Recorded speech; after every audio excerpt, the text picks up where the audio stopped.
to the action item. Come up and talk about it. Oh, we can still vote on this, right?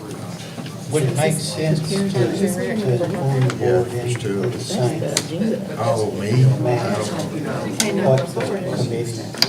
I wonder about this first one is Deidre, Steve, and Karen. Don't you just have to say that you can be? Yeah, I think so. As long as, I think that's maybe a question for Tim. I have to disclose directions. Now that group there. Karen's not here, but Steve's name is in there, so straight. He's not described. It's described. All right. He could stay on. Okay. Go ahead. Okay, the time is now 6:20. I'll call the Parks and Recreation Committee meeting to order. We'll hear from Joe Harvey. How's it going, guys? Good.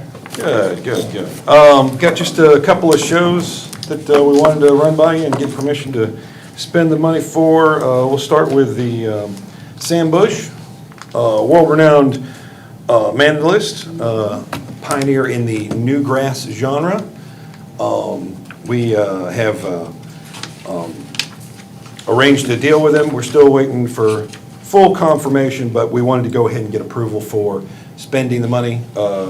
You see here, it was $17.5 is his asking price, and then we're also going to budget the $5,000. It's a number just to have for all the extra stuff that comes around with it, but I don't expect it to be really anywhere near that. That's got everything from paying for dinner to emergency break, the PA breaks down, and we got to rent a whole thing. So it's covers the whole kit and caboodle there, but we think it'll be a good show. He's got a very diverse fan base, and according to Polestar, he averages $58,000 a night. Granted, he plays varying sizes of venues. We won't hit that number, unfortunately, but we do feel pretty confident that the show will be successful. If you got any questions, we'd be more than glad to answer. How does that rank in as far as our most expensive show? It's up there, but it's less than Ricky Skaggs was. It's not the most expensive show that I've done since we've been here, so not the most expensive show. It's a little over halfway to the most expensive show that we've offered. So. Oh, yeah? Does he have a huge following? Yeah, he's like I said, Newgrass he's like the originator of the kind of jam bandy bluegrass genre. I think they call him the godfather of Newgrass. So. I'll make a motion to approve. So Tim, I was just asking, at the 17.5, we can keep within committee, but if there's the 5,000, that's Oh, I a sure didn't even thing, it put would that in have to go into it, yeah. before the full board. Yeah. Within committee or full board? I think it'll go to full board at 7:20. Okay. That's All right. fine. Yeah. So Steve made a motion, I'll second to approve this to go before the full board. Sounds Favor, good. all in favor? Aye. Aye, okay. All right, thank you. Moving on, this one is not as much. This is another group, similar fan base, if you will. This is more jazz fusion, but this is going to be something new we're going to try. Victor Wooten and the Wooten Brothers. Victor Wooten, widely considered to be the greatest living bass player. But he has got a great following, plays all over the world, played with many groups, probably most well-known for playing with Bella Fleck and the Flecktones. But him and his brothers, they get together and they play a lot of really fun funk, jazz, fusion music. Once again, I think it'll be a great show for us. A little less, because they're Nashville-based, we were actually able to negotiate with them a little bit more, but $10,000 for the fee with the same amount, $5,000 is kind of just a general do not exceed amount on covering all the extra things that come with putting on shows. Okay. Any questions over Victor Wooten? No? So do I have a motion to enter into contract with Victor Wooten? So moved. I'll second. Second, I have a motion and a second. All in favor? Aye. Okay, that passes. Thank you very much for that. So we won't have to go to full board for that. Right. Good deal. All right. The last two things are really notifications, just things to keep everything transparent at the Park Theater. Every year we have the great event Hark at the Park happen. Steve Harvey kind of operates for the library and for the Hamilton Street Activity Center as signator. But with him being on the board and me being as the manager, we just like to bring it before the board, let everyone know that it's happening, but no special rates or special privileges will be allowed. It'll just be a normal rental like any others. So we just wanted to get approval from you on that. Steve, are you abstaining from? Yes, I am. Okay, then I'll make the motion. Okay, and I'll second. So we have a motion and a second to accept the rental agreement for Hark at the Park. All in favor? Aye. Aye. Okay, that motion passes. Thank you very much. And then the last one, similar lines, but more business for me. The McMinnville Children's Museum, a local nonprofit organization, they are planning to have a New Year's Eve event at the Park Theater. They're going to rent the Park Theater, and they've approached the Joe Harvey Band, my band, about performing at it. We performed on New Year's Eve there a few years ago, had a big time with it, and I think if we've not negotiated everything else with it, but once again, just in the sense of transparency, wanted to bring that before you guys, let you know that no city funds will be going towards me, and if I am performing that night, I will be off duty, and Assistant Manager Ashley will be running the show. Okay. So, but if you guys Sounds have any fun. questions, I'll be more than glad to answer them for that. Okay. Any questions? Do I have a motion to accept the rental agreement for Children's Museum? So moved. I'll second it. Okay, I have a motion and a second. All in favor? Aye. Aye. Okay, motion passes. Thank you guys so much, You're 4 for appreciate 4, y'all. Joe. Let's see, what we got coming up? Oh yeah, we're in a bit of a slow period. We don't try to compete with the fair. We're not all about that. But then we've got great stand-up comedian John Reed coming up on September 20th. And then if you're into the 80s, like I know Uncle Steve is, mixtape. They wear their spandex and their big hair wigs. It's a good time, so come out for that one. Thank you guys. All right. If there's nothing else for the Parks and Rec Committee, we'll stand adjourned.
What I is mean, it? even like making, and then go landscape.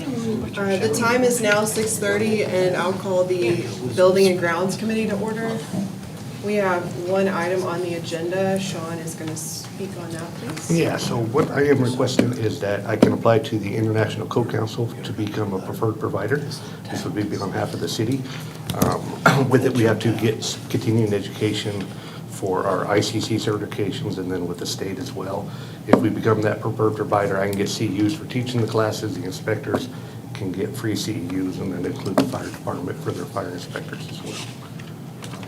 Okay. So, so it would be here and you would train others? Yes. A lot of it will be online. To do what? To become? It'll be over different codes. So it'll be over, one example would be like roof framing, wall framing, exterior wall covers, firewalls versus fire barriers. It'd be a mixture of different code requirements. I can speak from experience that a lot of times living here, you have to travel pretty far to get to one of these classes. And if we can host them here, very beneficial. Is this like a monthly? or- Yeah, we'll try at least do one a month or a One a couple a month. month. And we'll do a mixture of in-person classes and then online classes as well. Do you foresee people traveling to the area to take the classes? And so, yes, I sit on I'm the second vice president for the MTCOA, which is Middle Tennessee Council of Building Officials. And so a lot of them are in the same boat we are. They have to travel to Brentwood or Nashville, and so they have a lot of time on that. We're just as close and much easier to get into. You don't have all the traffic to deal with and all that, so I don't foresee any reason we wouldn't get people wanting to attend. Good. Could be a tourism asset. Yes. That's what I was Good. asking. Okay. Any other questions by the board? I'll make a motion that we approve that. And I'll second it. Okay. All those in favor? Uh, I don't have anything else. Thank you. With nothing else, the Building and Grounds Committee stands adjourned.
Bikes and Since that shares some cats, I can use other stuff.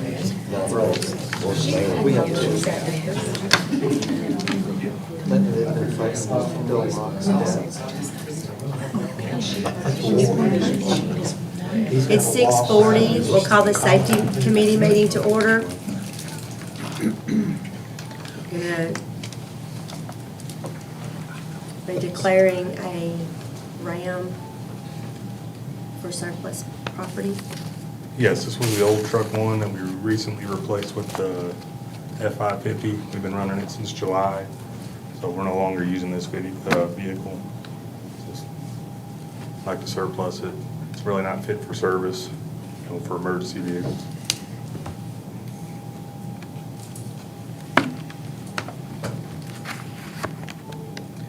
Anybody So I have- make a motion that we declare the truck surplus. I'll second that. Have a motion and a second. All in favor? Aye. Motion carries. Thank you. Do you have anything else? No, not yet. I will later. Okay, all right. Nothing else to come before the safety committee meeting. We'll stand adjourned.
It is 6:45. We will open a public hearing to hear comments regarding amendments to the following sections of the McMinnville City Zoning Code, Section 14-204, adding 2 definitions for group homes and childcare family homes, removing the following sections: 14-502.3H, 14-503.3G, 14-504.3B, 14-505.3A, and adding the following new sections for R1 through R5 zones regarding daycare homes and childcare family homes, and amending section 14-602 for site plans, and noting that the city of McMinnville does not discriminate based on race, color, or national origin in federal or state-sponsored programs according to Title VI of the Civil Rights Act of 1964 as laid out by Chapter 42 of the United States Code. If anyone wishes to address the board, please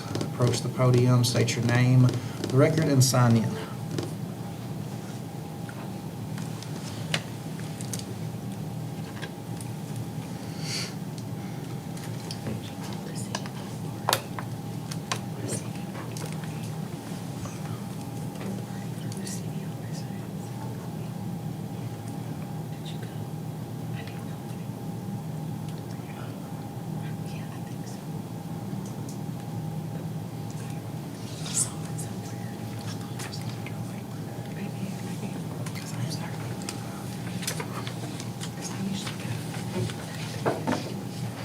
They always ask our t-shirt size, stuff like that. Yes.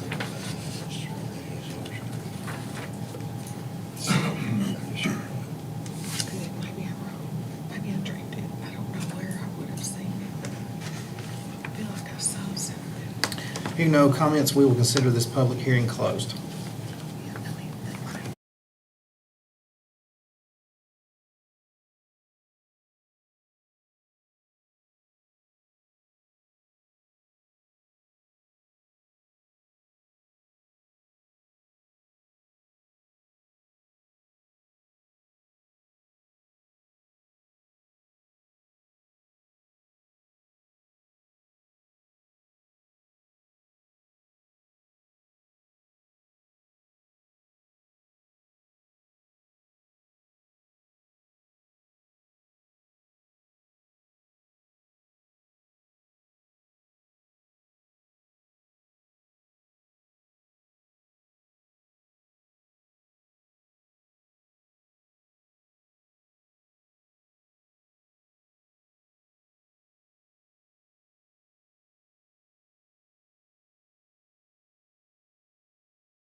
It is 7 o'clock. We will call to order this regularly scheduled meeting of the McMinnville City Board of Mayor and Aldermen. The first item on the agenda is roll call. Sally Brock, Present. Deidre Dunlap, Present. Steve Harvey, Here. Rachel Kirby. Here. Carrie Morton. Here. Carrie Youngblood. Here. Mayor Chastain. Present. The next item on the agenda is consideration of minutes. If there are no requests for additions, corrections, or deletions of the previous meeting's minutes, I will entertain a motion to dispense with their reading and approve them as read. So moved. Motion by Ms. Deidre Dunlap, Second. second by Ms. Carrie Morton. Any questions or discussion? All in favor, say aye. Aye. Aye, motion passes. Item 3 is recognition of visitors. If there is anyone in the audience wishing to address the board, please approach the podium and state your name for the record. Hearing none, item 4 is recognition of employees. We have several department heads here this evening. If anyone wishes to give any recognition, please come on up. Hearing none, item 5 is communications. Item 5A is a presentation by Ms. Donna Barrett from the Central Tennessee Solid Waste Planning Board. Thank you, Mayor, Alderman, ladies, thank you. I wear many hats, so I'm not real sure how to start introducing myself. But for this purpose, my name is Donna Barrett. I'm from Rutherford County, and I currently serve as the chairman for the Central Tennessee Regional Solid Waste Planning Board. It's a really big name, so from here on out, I'm going to call it the board because that's what we do. The Central Tennessee, the board, encompasses 4 counties: Rutherford, Coffee, Cannon, and Warren. Next slide, please. Oh, I've got a slide, sorry. Some counties I have the slide sometimes, some I don't have control over. The board was created in 1991 as part of a solid waste attempt by the state to avoid EPA fines and EPA takeover when we started addressing landfilling instead of open burn pits as we had in Tennessee for many, many, many years. So by 1991, we got set up with the state requirement that everybody have landfills that we utilize, lined, daily covered landfills. But then they set up regional solid waste planning boards to assist in several functions for this new statewide solid waste plan. And for us, our region encompasses the 4 counties I just mentioned. We have anywhere from regional boards of 4 counties to down to just individual counties. I think Davidson County has its own regional board instead of being combined with others. Nonetheless, we were created, and for our regional board, we have 11 members. And out of the counties, Warren County has 2 members because it's a county required to provide solid waste to its residents. And the city of McMinnville has a board member because the city of McMinnville is one of the cities that provides curbside service. Not every city in Tennessee provides curbside service. Your city of McMinnville member will be your new solid waste director. As of right now, it's your city administrator. And the 2 Warren County members are County Commissioner Ron Lee and the sanitation solid waste director from Warren County, Josh Roberts. Ron has been on the board pretty much since it was created in 1991. Josh has been on the board, I think, for about 8 years now. And as indicated, I'm the chairman of the board. The 2 things we primarily do as a board for the county is we approve your annual progress report for both your region and both your county and our region. And we are to aid in the 25% diversion goal that is stated by statute for the counties to reach. The annual progress reports, next slide, please. I'm sorry. okay. I have it. Just throw something at me.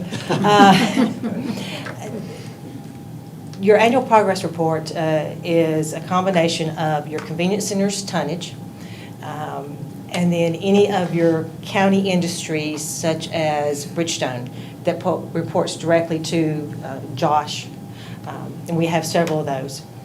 That number is then combined with any industries that will report directly to the state. For example, if you have a, I can't remember if we have a Publix here in Warren County or not, but some of the grocery stores combine everything statewide, then break it up and send it to the state to then add it to the county totals.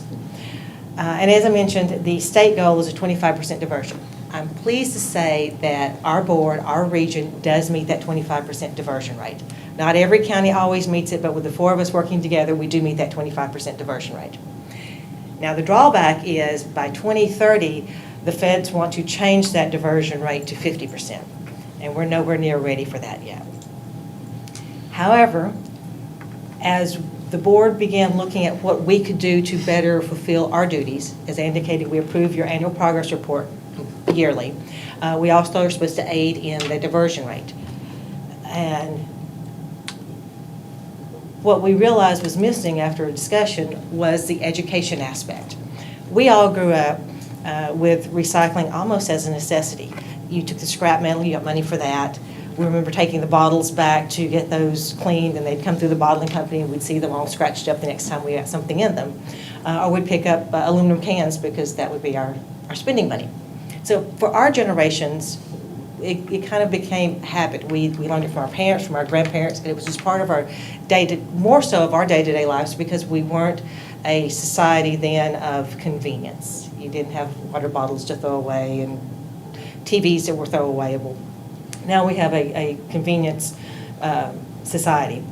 So we decided that the questions we needed to answer for our 4 counties is, where do I recycle and what can I recycle?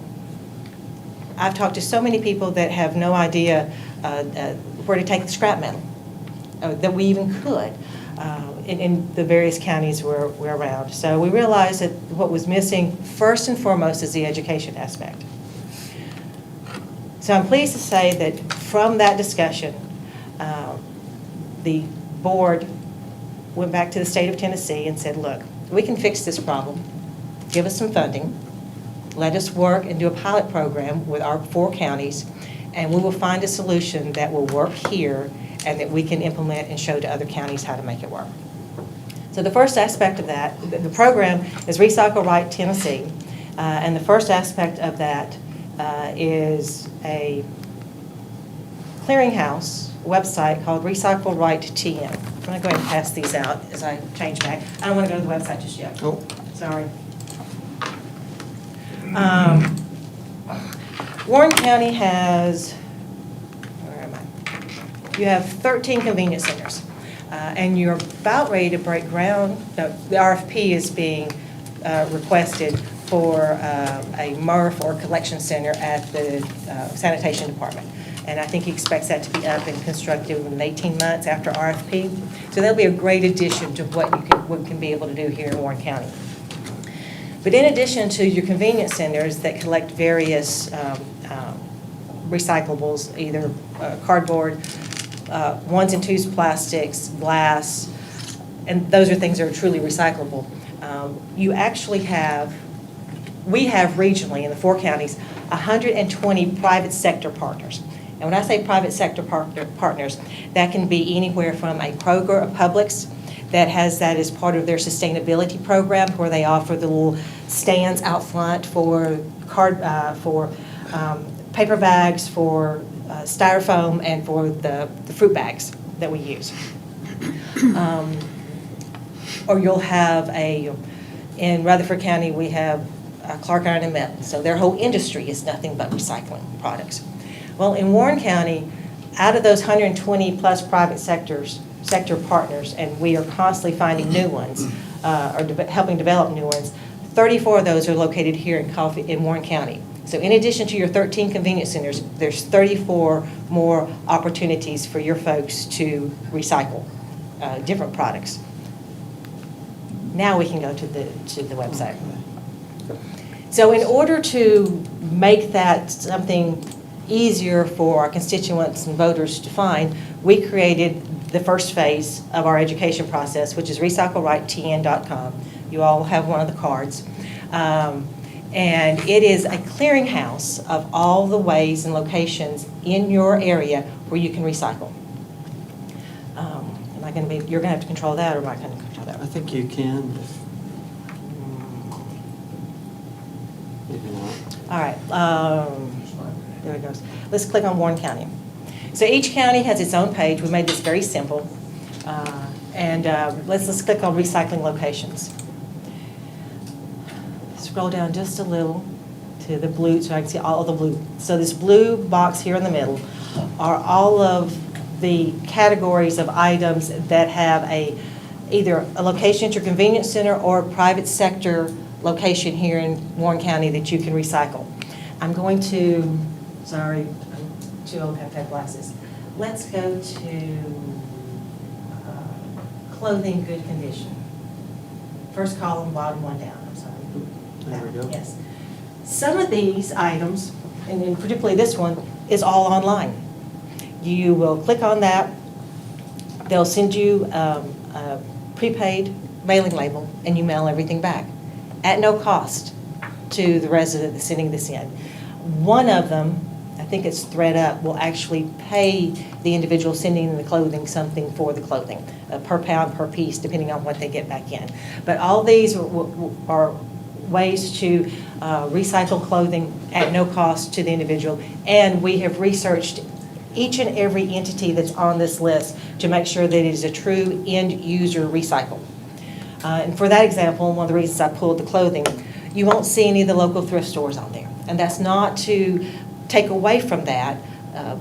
Our goal with this site was to make sure that there was absolutely no question about where we were sending folks and what the end result was. It has to be a true end user for recycling. It's got to be recycled back in, it's got to be shredded, made into something else, but it has to not make its way into the landfills. And when we've spoken with thrift stores throughout all the region, some of them will say, simply some of the things they send here, they're not worth anything to us, they do get thrown away. So until we can find a good end use for those businesses, we're not going to list them. So if we can go back a page. Actually, from here, we can just go out, and I'll go back to the, there we go, yes, all right. I need my PowerPoint back up, disappeared, there we go, okay. All right, so I've shown you the website. Let me show you some more things. Some of the other things you will see, batteries is on the list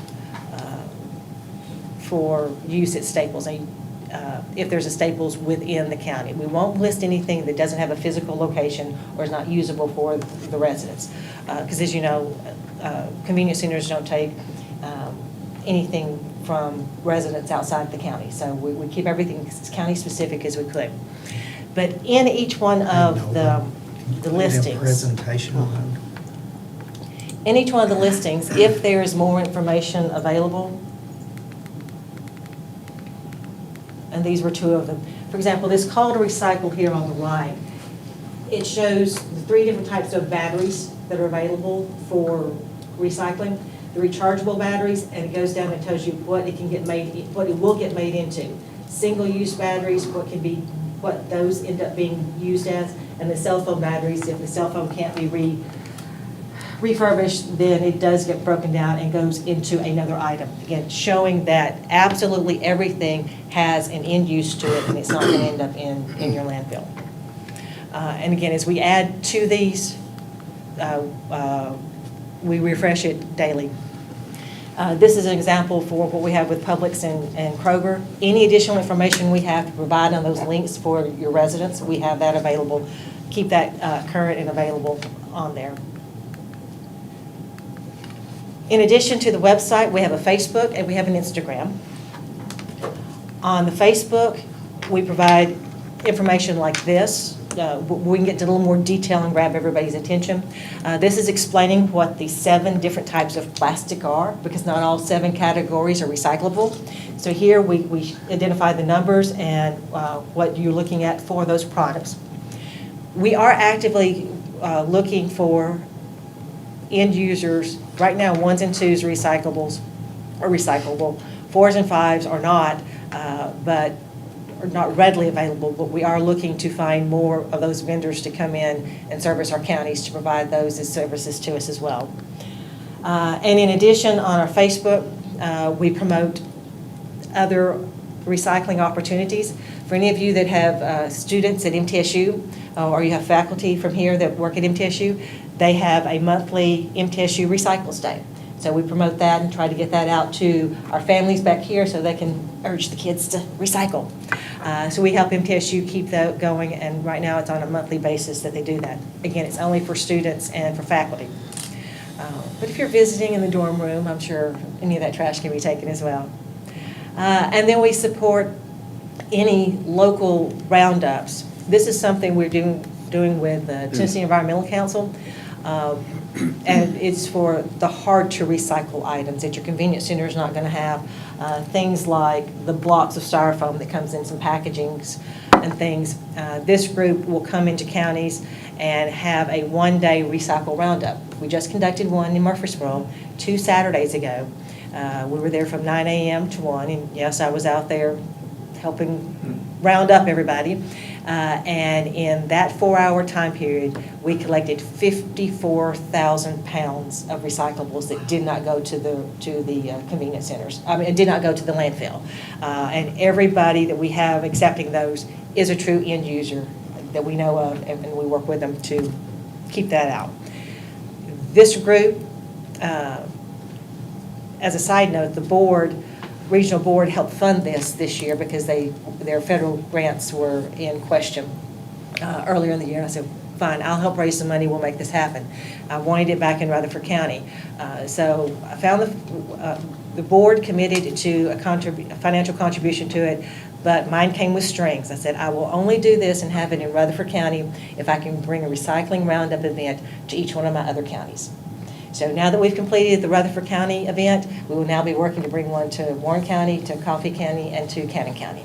So I will work with your Public Works and your city administrator to find an appropriate date and location where we can have one of those recycling days, and see if we can't drum up more interest in about what our recycling options are.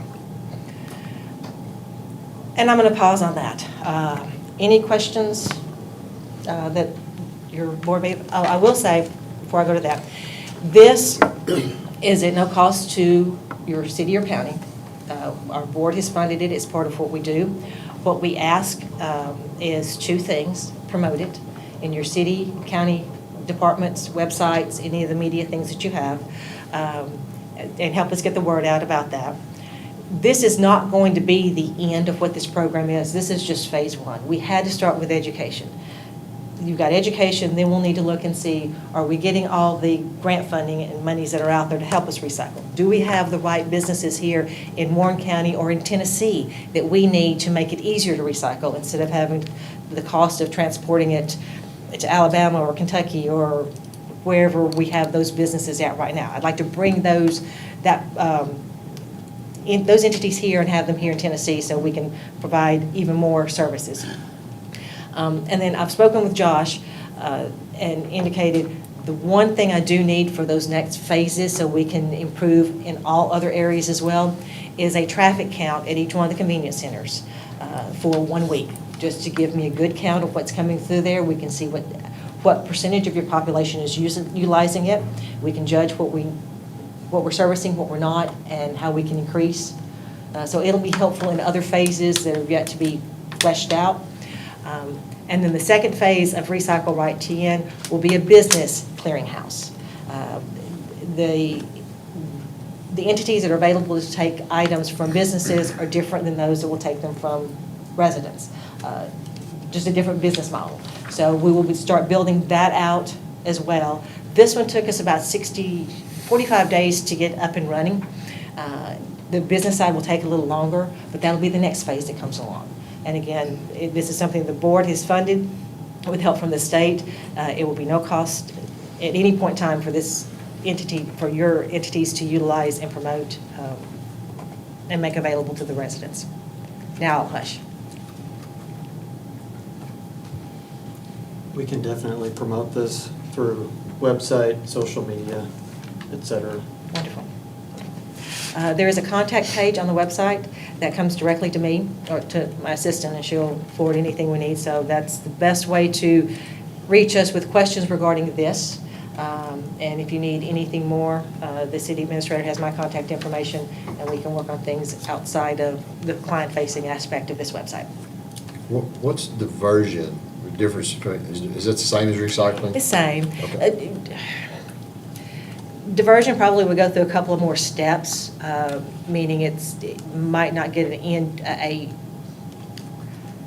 it's more repurposed than, recycling would be taking a plastic and recreating it into another plastic or another product. Diversion may be where my grandmother took the plastic bowls and it became the flower bed Same ring thing, around just it. using for something Yeah, different. just using for something else. But again, all of these are true recycling. And we support the diversion in any way to keep things out of the landfill longer. Ideally, is to keep it out of the landfill at all. But there are other opportunities as well. We're going to focus on true recycling and never ending up in the landfill. I have a question. Yes, ma'am. So you mentioned that we have curbside service, like trash curbside service here. Is there any type of grant or opportunity for a city to maybe have a pilot program where some of the city utilize, like recyclables are taken from the curbside? Just, it's so easy in the city to just put it in my trash can. I mean, being realistic about it, to just put it in my trash can. But I think if my trash can sat next to a glass or a plastic or, you know, some sort of recyclable that they would then take, like, is that something that is offered, or? Those programs are out there. Okay. And you're one step closer to being able to provide that with what Josh is building out at the sanitation department with a MRF, which is a collection location. So when I first started this, I thought it sounded really easy. There ought to be a really easy way to take all the trash and get rid of it. And we've seen all the ads for terracotta, just send it all here, and TerraCycle, and we'll take it all. It's not that easy. You can't throw everything together in one. You can put all recyclables in one, but then that lowers the value of it because it becomes dirty. It's not a clean stream. And you can set up all the collections, but then Josh or your public works gentleman has to bind that together, then you got to find the buyer for it, then you got to ship it off.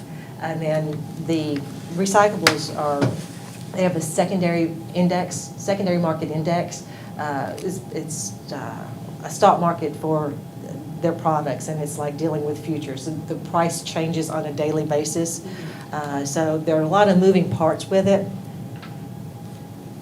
I don't want to give an indication that it's not possible. It is. It's just going to be multiple steps that come with it. It can't be just as simple as sitting out a can and going, put all your recyclables here, because you've got to have that infrastructure built in. And those are the other steps we're working on. Again, this is the client-facing factor that we're looking at. All those other things we're working on. We're talking with glass manufacturers or glass recyclers, cardboard. I met a gentleman 2 weeks ago that takes 4s and 5s. And I'm excited about that, but I have yet to see what his end product is. I won't promote that unless I know that there's a true end product. Because if he's just going to collect it and throw it in my landfill versus your landfill, we're beating our heads against the wall. So we will get there, and that is the ultimate goal. We've just got to get all the logistics in there. If I could give it to you tomorrow, I would. We would use it tomorrow. So for these collections, you know, like you said, you had one in Rutherford County. So, I mean, do you know how often you might like obviously Rutherford County's you could probably do one there probably every month. But I guess once you get things off the ground, you would do it more often in each county. TEC, who's the organization we've partnered with to do these roundups, they started them about 3 years ago. And they do one in a county a year. They keep adding counties to that. So they're growing by county number versus by volume within the county. What we did this year, we launched this just right before that event. So the very last person everybody saw before they left was me, having a card going, you can recycle this here today, but here's where you can recycle on a daily basis, and here's all the lists of things you can take. So we use that as a jumping point to introduce to the community all the other places in the community where they can recycle. And again, the goal is at least once a year on this. There is some funding required for these recycle roundups, and usually they've had federal funding come through for that. This year was a hiccup, at least for the location in Rutherford County. I said, I'll raise you the funds for it. We didn't bring any public sector money in I take that back. My board gave a financial contribution, my mayor's office gave a financial contribution. I raised some money from the private sector outside of that. Because some of the items, tires are collected. Tires are always a cost. They just gave our organization it at a discounted price. Mattresses are a cost, and this location took mattresses, again, at a discounted cost for us. So as long as we can find the funding, and funding can come from federal, private, third party, as long as we can find that funding, those can be done each and every time, as often as you want to do it. The best part is to use it to say, here's the recycling we have available on a daily basis. And then we can work on finding, if we see a huge amount of something odd coming through those recycle roundups, then I'll refocus my efforts for Warren County and go, here's where our need is. Josh, where do we find a way to make this happen here? Who do I have in Rutherford County that's servicing Rutherford County that now I can go back and say, hey, wait, I can give you 10,000 tons or 10,000 pounds a year out of Warren County. Let me introduce you, and we can make those introductions that way. But until we know what tonnage we're looking at and the buy-in from the community, I can't promise anything other than this one that they've promised me for this year or within this next year, whatever will work best with the calendar for the community.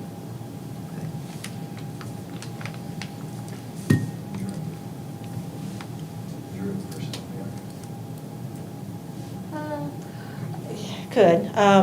You know, what excited me about this opportunity is all the travel like we've done internationally, and this can be done. It's just going to take a little bit of education. We just came back from Italy, and it was amazing. I'm sitting in a pizza place, and it was habit. They're cutting the straps off the pizza and the frizzoli, or not frizzoli, the pizza pies that were being made, and I kept seeing hands go in different directions. I'm like, now wait a minute, I've got to get back and look at that kitchen. So I snuck around back, looked into the kitchen area. They had one trash can that was organic waste, food waste. They had another one that was their metals. They had another one that was the plastics. And it's habit. And they set it out, and every other day a different truck comes and picks up those recyclables. It's ingrained and built into those communities, and it happens without a second thought. They'll have 5 trash cans, different colors at their house, that are rolled out, but they've been taught that, and it's expected. We've gone through a couple of generations of it's not expected, it's not taught. We forgot that we knew it and expected our kids to know it, and they don't.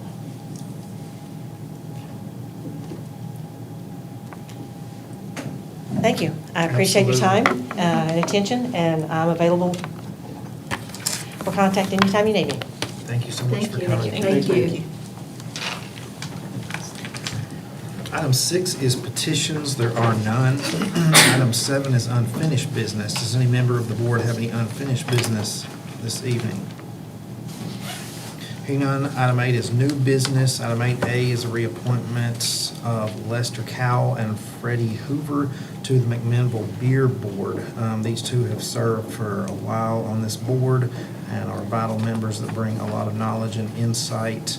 And I would ask the board to consider reappointing them for another term. I'll make that motion. Motion by Ms. Sally Brock. Second. Second by Mr. Steve Harvey. All in favor? Aye. Motion passes. And buckle up for resolutions. Item 9 is resolutions. Item 9A is resolution number 2025-31, a resolution of the City of McMinnville to establish a policy for the sale and disposal of property determined to be surplus, and to express the time when the resolution becomes effective. Is there a motion to approve? So moved. Motion by Ms. Deidre Dunlap. Second. Second by Ms. Rachel Kirby. Any questions or discussion?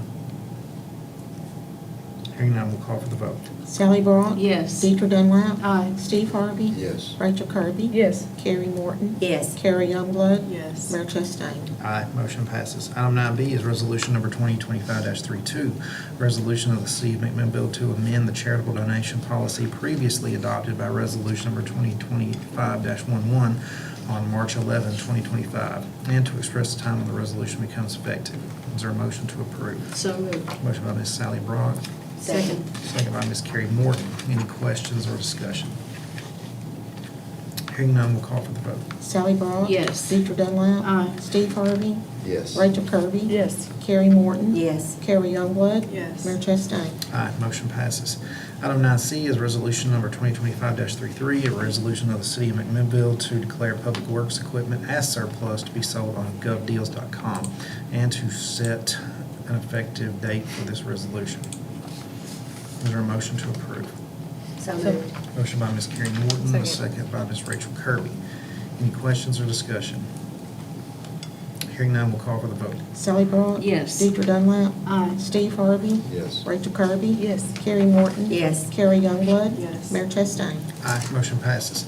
Item 9D is resolution number 2025-34, a resolution of the City of McMinnville to purchase a 2024 Ford Police Interceptor utility vehicle in the amount of $43,300 from Ford of Murfreesboro under statewide contract number 209. This will authorize the city administrator to issue the necessary purchase order on behalf of the city and to express the time when the resolution becomes effective. Is there a motion to approve? So moved. Motion by Ms. Carrie Morton. Second. Second by Ms. Sally Brock.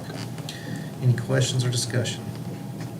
Hearing none, we'll call for the vote. Sally Brock? Yes. Deidre Dunlap? Aye. Steve Harvey? Yes. Rachel Kirby? Yes. Carrie Morton? Yes. Carrie Youngblood? Yes. Mayor Chastain? Aye, motion passes.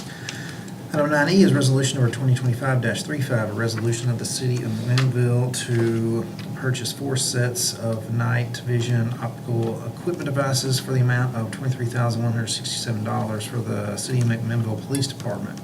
This will authorize the city administrator to issue the necessary purchase order on behalf of the city and to express the time when the resolution becomes effective. Is there a motion to approve? So moved. Motion by Ms. Deidre Dunlap. Second. Second by Ms. Rachel Kirby. Any questions or discussion? Hearing none, we'll call for the vote. Sally Brock? Yes. Deidre Dunlap? Aye. Steve Harvey? Yes. Rachel Kirby? Yes. Carrie Morton? Yes. Carrie Youngblood? Yes. Mayor Chastain? Aye, motion passes.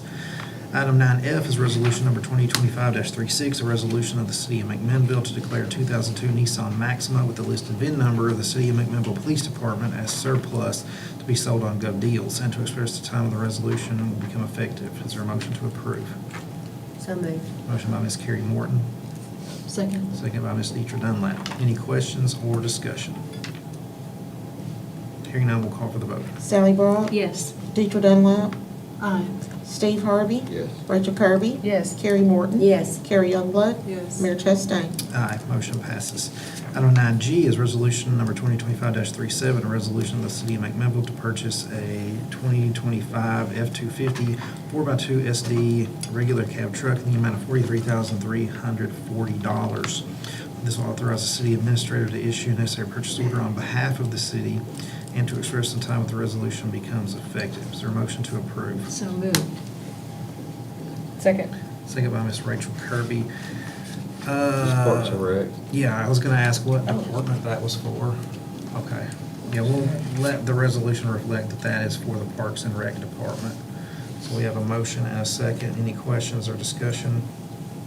Hearing none, we'll call for the vote. Sally Brock? Yes. Deidre Dunlap? Aye. Steve Harvey? Yes. Rachel Kirby? Yes. Carrie Morton? Yes. Carrie Youngblood? Yes. Mayor Chastain? Aye, motion passes. Item 9H is resolution number 2025-38, a resolution of the City of McMinnville to authorize entering into a contract agreement with Design Sensory for fiscal year 25-26 and Creative Services for $139,000 from the Tourism and Marketing Department. This will set an effective date for the resolution. Is there a motion to approve? So moved. Motion by Ms. Deidre Dunlap. Second. Second by Ms. Rachel Kirby. Any questions or discussion? Hearing none, we'll call for the vote. Sally Brock? Yes. Deidre Dunlap? Aye. Steve Harvey? Yes. Rachel Kirby? Yes. Carrie Morton? Yes. Carrie Youngblood? Yes. Mayor Chastain? Aye, motion passes. Item 9I is resolution number 2025-39, a resolution of the City of McMinnville authorizing entering into an agreement with Advanced Travel and Tourism for FY 25. Well, for the, I guess, the months of November 25 through March of 2026, in the amount of $50,000 from the Tourism and Marketing Department, and to set an effective date for the resolution. So that is not fiscal year, like, July through first. She put like that period? So there's two different marketing campaigns that would occur, one through Design Sensory for 5 months out of the year, starting effective after tonight, September 15th, and running through November 15th. And then there would be a switch over to this other company, Advanced Travel and Tourism, from November 15th to March 15th, and it would go back to Design Sensory. So this is something that came about from strategizing with Design Sensory, and the reason for it is that the state will bring money to the table for Advanced Travel and Tourism. So there's a value added in the form of grant monies, basically, by using this other company. So I we just wanted get to make pocket sure- $15,000. 'Cause there was an FY on there, but then it said November to March, so. I mean, that's what we have strategized at this moment, is that 5 months, but I mean, there's flexibility within those. It is coming out of the fiscal year 25-26 budget. Do we have a motion in a second? No. All right, I entertain a motion to approve item 9I. So moved. Motion by Mr. Steve Harvey. Second. Second by Ms. Rachel Kirby. Any other questions or discussion? Hearing none, we'll call for the vote. Sally Brown? Yes. Deidre Dunlap? Aye. Steve Harvey? Yes. Rachel Kirby? Yes. Carrie Morton? Yes. Carrie Youngblood? Yes. Mayor Chastain? Aye, motion passes. Item 9J is resolution number 2025-40, a resolution of the city of McMinnville to accept the purchase of a 2014 Freightliner boom crane truck from TriStar Truck and Equipment in the amount of $27,500, authorizing the city administrator to issue necessary purchase order on behalf of the city and to express the time when the resolution becomes effective. Is there a motion to approve? So, I have a motion by Ms. Sally Brock, a second by Ms. Carrie Morton. Any questions or discussion? Hearing none, we'll call for the vote. This one's for. Water and sewer. Yep. I'll add it. Sally Brown? yes. Deidre Dunlap? Aye. Steve Harvey? Yes. Rachel Kirby? Yes. Carrie Morton? Yes. Carrie Youngblood? Yes. Mayor Chastain? Aye, motion passes. Item 9K is resolution number 2025-41, a resolution of the city of McMinnville to amend the resolution authorizing the purchase of a Sabre pumper custom chassis, their 52-inch second-gen fire truck for the city of McMinnville Fire Department. It was previously approved by resolution number 2199 in February of 2023 in the total amount of $759,975, but has since been reduced to $744,975. This will set a time for this resolution to become effective. Is there a motion to approve? So moved. Motion by Ms. Carrie Morton, Second. second by Mr. Steve Harvey. Any questions or discussion? Hearing none, we'll call for the vote. Sally Brown? Yes. Deidre Dunlap? Aye. Steve Harvey? Yes. Rachel Kirby? Yes. Carrie Morton? Yes. Carrie Youngblood? Yes. Mayor Chastain? Aye, motion passes. Item 9L is resolution number 2025-42, a resolution of the city of McMinnville to establish the order of business for meetings of the Board of Mayor and Aldermen of the city of McMinnville, Tennessee, and to express the time of the resolution becomes effective. Is there a motion? So moved. Motion by Mr. Steve Harvey, Second. second by Ms. Carrie Morton. Nolan, you want to give some context on this? Yes, so the overall purpose of implementing the ultimate change here, which is a consent agenda, is to make meetings more efficient and focused by grouping together routine, non-controversial items into a single vote. For example, all these items that we just voted on could be done through one vote. Essentially, items, 1 through 9 will just be considered under the consent agenda. Yeah. Now, if there were any questions, those could certainly be addressed. But if there are no objections to what's on the consent agenda, all of that would have been taken care under one vote. And then things that could be considered controversial or that require multiple readings go under a category that's called action items. And those would be considered separately, so.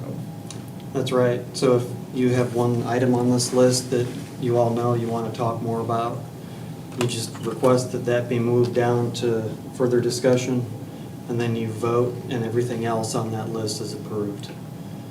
So the last meeting, there were several resolutions. I think I put a copy in the packet for you all to kind of show what it would look like with the new format. with last meeting and with this meeting. It just would save quite a bit of time. But I've communicated with Mayor Lauren Wheaton at the city of Cookville, and that's what they do. And it just helps streamline the process. There would still be consideration of minutes, there'd still be recognition of the visitors, but a lot of that would just be taken care of with one vote rather than considering multiple items each individually, so. I think that sounds like a great idea. Any further questions, discussion? All right, hearing none, we'll call for the vote. Sally Brown? Yes. Deidre Dunlap? Aye. Steve Harvey? Yes. Rachel Kirby? Yes. Carrie Morton? Yes. Carrie Youngblood? Yes. Mayor Chastain? Aye, motion passes. Item 10 is ordinances. Item 10A is ordinance number 2025-16, an ordinance of the city of McMinnville to declare the dirt at 200 Bell Street as surplus property and to express the time when the resolution becomes effective. This is the second and final reading. So moved. Motion by Ms. Sally Brock, Second. second by Ms. Carrie Morton. Any questions or discussion? Did we ever figure out how we're pricing that or divvying that out, or? So I feel like the last time it was brought up, it was $150 per load. 150 if it's loaded, by who's picking it up, 200 a load if we load it. So what is a load? A dump truck load. Doesn't matter the size of the dump truck, I got a dump truck. Because at the end of the day, we're gonna get rid of it regardless. Sure. All right. Any further questions or discussion? Hearing none, we'll call for the vote. Sally Brown? Yes. Deidre Dunlap? Aye. Steve Harvey? Yes. Rachel Kirby? Yes. Carrie Morton? Yes. Carrie Youngblood? Yes. Mayor Chastain? Aye, motion passed. You should have a contest within the department to see who can guess how many loads it is. It's a lot, isn't it? It's a lot. Item 10B is ordinance number 2025-17, an ordinance of the city of McMinnville to appropriate funds to specific nonprofit charitable organizations and certain nonprofit civic organizations that promote civic betterment, social improvements, and the health and general welfare of the city of McMinnville, and promote the economic welfare of the city of McMinnville and its residents for the fiscal year beginning July 1, 2025, and ending June 30, 2026, in the aggregate amount of $437,870, and provide the conditions under which these appropriations are made, and to express the time when the ordinance becomes effective. This is the second and final reading. Is there a motion to approve? So moved. Motion by Ms. Deidre Dunlap. Second. Second by Ms. Rachel Kirby. Any questions or discussion? Yes. Just making sure that everybody understands that, well, Sam might want to have to explain. I know we talked about this a lot, but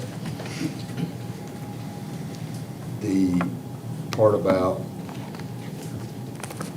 the budget year where we're in the red, not in the black, that we won't be donating money to anybody other than the library and the chamber. Is that right? And Main Street, McMinnville. I do not have an MOE or an MOU. It would be the library, UCHRA, That's what I meant. I'm sorry. Yes. I'm sorry. The UCHRA. UCHRA, UCDD, and the Chamber of Commerce would be the four organizations. And now this ordinance is for what has already been budgeted and approved this year. This is not, the new policy just adopted by resolution does not impact these organizations for this fiscal year. This second and final reading allows for the Finance Committee, typically is who drafts the letter and sends it out to those organizations that were approved in the budget. This year, I think we were going to add a little bit more language about the Secretary of State requirement, make sure that that has been made aware, and at that time, since that new policy has been adopted tonight, we could go ahead and give them notification next year. This will be the policy and the procedure. Here, the changes maybe even include the whole policy if y'all would like to, in that way. There's a full year there to prepare. Steve and I talked earlier today about the changes to the policy. The way the policy is right now is a total budget deficit, not an operating budget deficit, a total budgeted deficit. In that instance, there is no additional monies to fund any organization that does not have an agreement, which would be the chamber UCDD, UCHRA, and the maintenance of effort agreement with the Magnus Library. That does not impact those organizations as read tonight, though. So this would be going forward. And the other option would have been without capital improvements, whether you're balanced budget or not. Sure. Which, the way it is right now, it's with capital improvements, capital Correct. expenditures. So the point is, there's gonna be lots of times when we're not giving money to nonprofits. That is correct. We just want to be clear on that.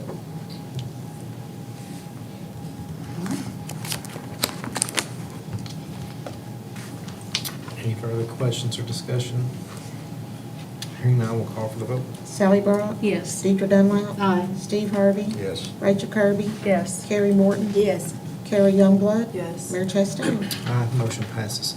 Item 10C is ordinance number 2025-10, an ordinance of the City of McMinnville adopting the annual budget and tax rate for the fiscal year beginning July 1, 2025 and ending June 30, 2026.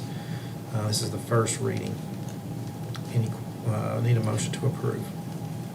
So moved. Motion by Ms. Carrie Morton, a second by Ms. Sally Brock.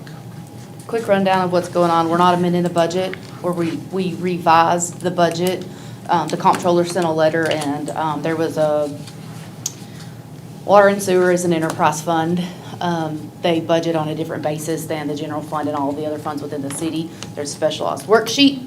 That worksheet needed an amendment to a formula error. No numbers changed in the budget. No more is being appropriated. No more is being anything. It is simply a revision to the ordinance that you have in front of you, and from a negative change, statutory change, to a positive change, just simply because of a formula error on that spreadsheet that needs to go to the comptroller's office, and they requested a revision, which needed 2 more readings on an ordinance. So tonight would be read 1 on that ordinance. This is not a budget amendment.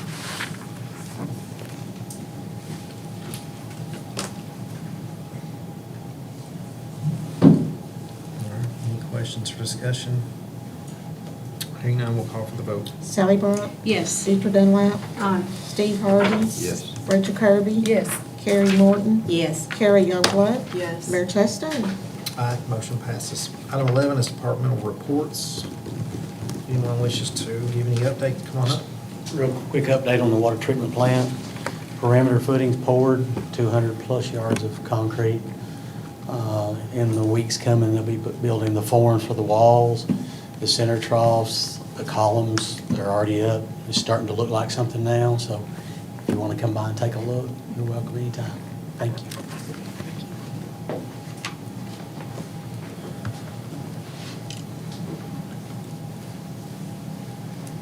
Good evening, I'll be brief. I just wanted to let you all know this weekend is our final weekend for the Gilly Pool. We'll be open Saturday from 10 to 6, and then Monday from 10 to 6.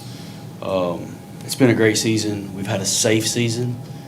A lot of training went into it. Katie done a phenomenal job this summer. Big thanks to the fire department for the training they do with us. I don't know if you guys realize it, but we do a full-blown training with our lifeguard staff to make sure that they're fully prepared for any event that we have there, not just drownings. So they do a really good job. They've kept it clean. We've got really good inspections this summer. Not a good start to the summer. We had all the rain, but it picked up. And so it's just been a good time, but it's always a good time to see it end and we move on to something else. So thank you. Thank you, sir. Thank you.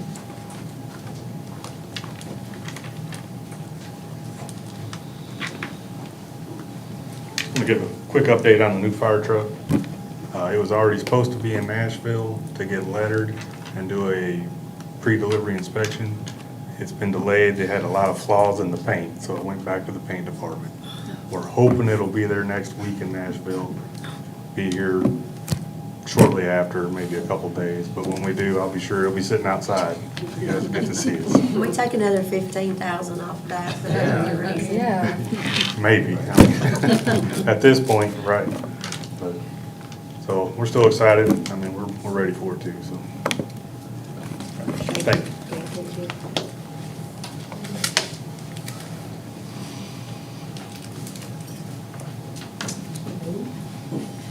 The Tennessee Highway Safety Office had their 37th Annual Lifesavers Conference in Nashville, and also the 21st Annual Law Enforcement Challenge Conference. It was August the 6th through the 8th at the Sonesta.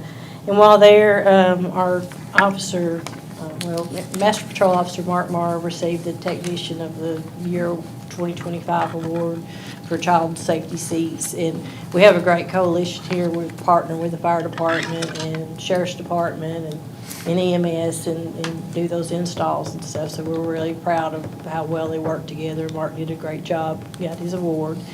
And for the Law Enforcement Challenge, our department got first place in the 26 to 45 officers category, so we were proud of that. And Mark does a really good job getting all our stuff entered, and I try to get stuff posted that we're doing on safety. It's through grants and enforcing safety throughout the community. So we're really proud to receive that award again. Reminder about the Citizens Police Academy. It's going to be September 29th through October 3rd. So if any of y'all would like to attend again, or if you know anybody that wants to come and be a part of that, there's applications on our website, or you can pick them up here. So I think we're going to take applications to the 19th of September, but if we need to squeeze some more in, we can do that. But we're hoping to hold like up to 25. I highly recommend it. It's a great course. It really is to see kind of what we do and that sort of thing. And they seem to ride enjoy it. I along. think they like, the ride along in the range, I think is what they like Yes. the best. But so that's what's going on there. Who won the softball game? We haven't played it. It's been moved to October. You know the date, Chief? I have to look it up. Yeah, I don't know. It's been moved, so I want to think it was somewhere around the 18th, It's the 17th. It's October 17th, so we'll look forward to that challenge again. See if we can hang on to our bat. So we'll probably be planning something else to go along with that too. Typically it's with picnic, but it didn't happen this year, so we'll have something fun. But it'd be fun to watch them anyway. Thank you. Thank you. Thank you. Mr. Main, do you have anything? I do not. Mr. Purtle? No. All right, if there's nothing else to come before the board, we'll stand adjourned. Thank you.